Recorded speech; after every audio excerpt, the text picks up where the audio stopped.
Hi, Gary Bonnell here. Oh my goodness, had a couple of days off and did some editing and etc. So yeah, boy, here I am. I've got on the screen here, I've got a couple of questions that come up, and one of the questions is concerning the phrase Chardin. It's attributed to Chardin, Pierre Chardin, is that we are spiritual beings having a human experience. We're not human beings trying to be spiritual. So, okay, we are a threefold mind, a body and a spirit and an eternal soul. The eternal soul is a particle from the consciousness of the Creator. It would be like if you took one of your neurons and allowed someone else, or they allowed you to put that neuron in their brain, then you would be able to witness to some degree. It's not quite the same, but trying to make an analogy. Eternal souls don't have a human experience. And what I mean by that is, a human experience is mainly built upon the body and the spirit. The body has instinctual ancestral memory. The spirit has strategic memory from past lives and carries with it unresolved issues from previous incarnations. And together with ancestral memory and the spirit's learned strategies, then when at the time of conception, the spirit begins to build the body, turning certain genes on and off in relationship to ancestral memory and reincarnating strategies. So the soul comes in and descends 144,000 cells into the body through the thymus. Those cells evenly space in the entire body. And this allows the eternal soul to witness everything. It's a witness. It's not having a human experience, primarily because it's non-judgmental, it's non-linear. It doesn't feel emotion. It doesn't take life personally. So it's not having a human experience. Human beings do all those things. Build strategies, build relationships, for safety. Well, you know what a human is. You are one. So basically, the soul is in witness of Gaia's manifest reality. And in that sense, everything here on the planet is sacred. Everything is sacred. The water you drink, the air you breathe, the microplastics you ingest with your seafood. I mean, it's all sacred.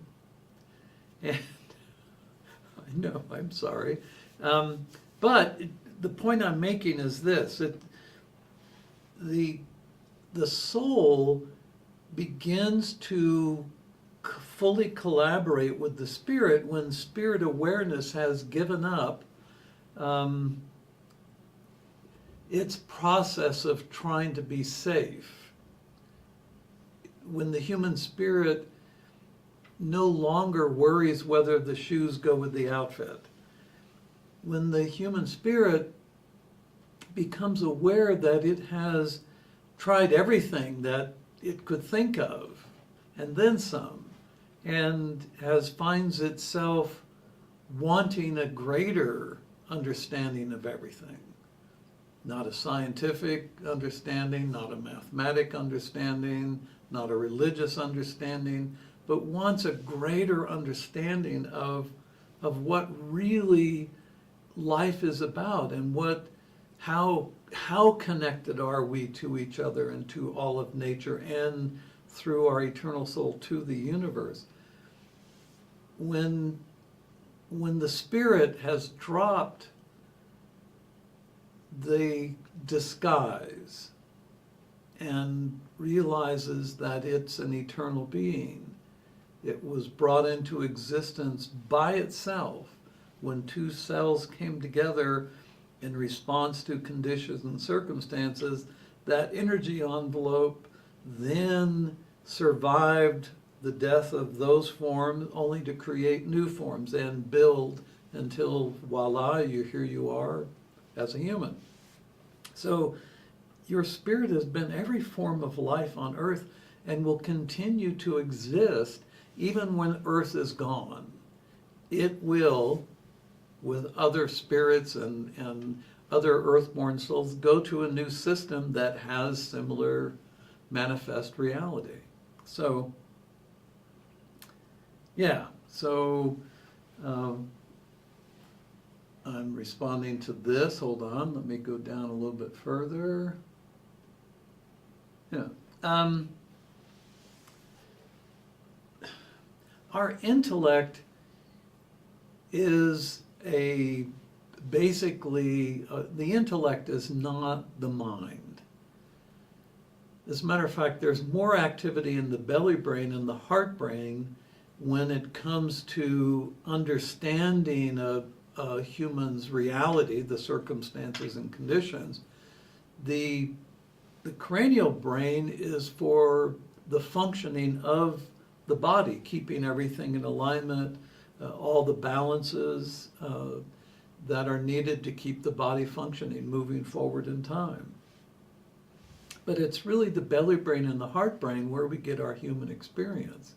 The intellect is something we develop as a means of securing our now or our future.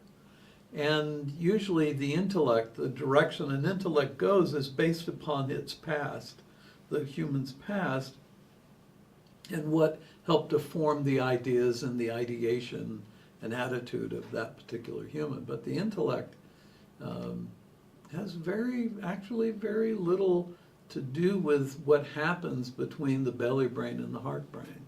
We are threefold beings.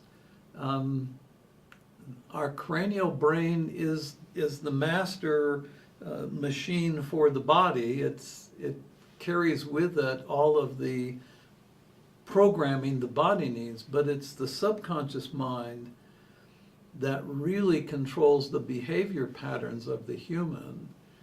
That's where all the base program for the personality, for how a human then proceeds through time, that is in the belly brain, is where we get entry to that. So anyway, I hope that helps clear up the thing about threefold beings.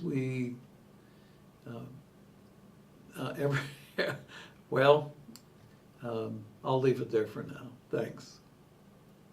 ご視聴ありがとうございます。次の動画でお会いしましょう。Thank you for watching. See you in the next video.